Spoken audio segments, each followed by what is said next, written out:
Hi everyone, welcome to SR academy. திறன் work புக்கில் ஒவ்வொரு பாடமாக படிச்சுட்டு வரோம். இன்றைக்கி நம்ம Tamil work book 6th 7th 8th இதுக்கான பாடம் 13 இதை பார்க்க போகிறோம். இது தலைப்பு வந்து கதை. ஸோ கதை எழுத போகிறோம், படிக்க போகிறோம். இதுதான் இன்றைக்கி விஷயம். இப்போ பாருங்கள், இதில் கதையை படித்து கருத்தை கூறுக, எறும்பும் குருவியும் அப்படின்னு ஒரு கதை கொடுத்துருக்காங்க. இதை படித்து பாருங்கள்.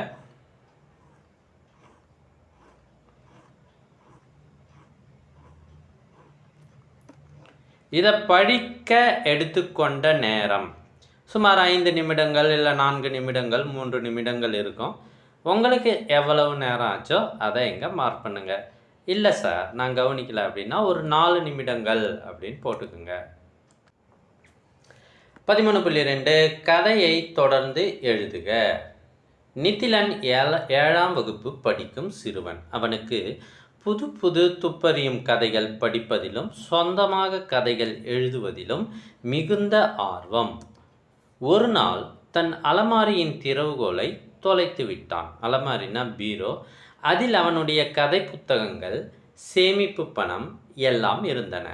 வீடு முழுவதும் தேடி பார்த்தான். ஆனால் திறவுகோல் மட்டும் கிடைக்கவே இல்லை. அவனுடைய அம்மாவும் அப்பாவும் வேலைக்கு சென்றிருந்தனர்.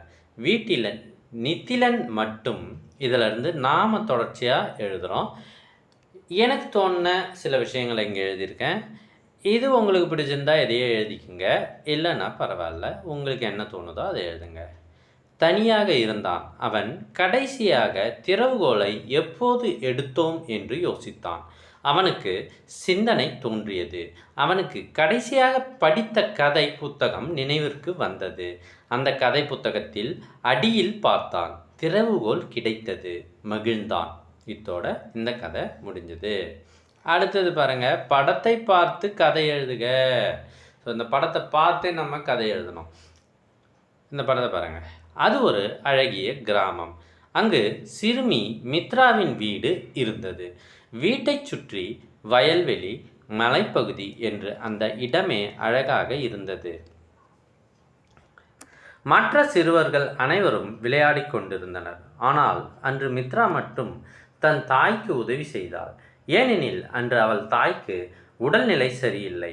அவள் தாய் மிகுந்த மகிழ்ச்சி அடைந்தாள். ஸோ இது போன்ற ஒரு கதையை நீங்கள் எழுதலாம். இதோட 13ஆம் பாடம் நிறைவடைகிறது. அடுத்தடுத்த வீடியோக்கள் உங்களுக்கு வேணும் அப்படின்னா மறக்காமல் சப்ஸ்கிரைப் பண்ணுங்கள். உங்களோட ஃப்ரெண்ட்ஸுக்கும் ஷேர் பண்ணுங்கள். ஸோ ஒரு லைக் பண்ணிவிட்டு போங்க, அது ரொம்ப யூஸ்ஃபுல்லாக இருக்கும். தேங்க்யூ ஃபார் வாட்சிங்.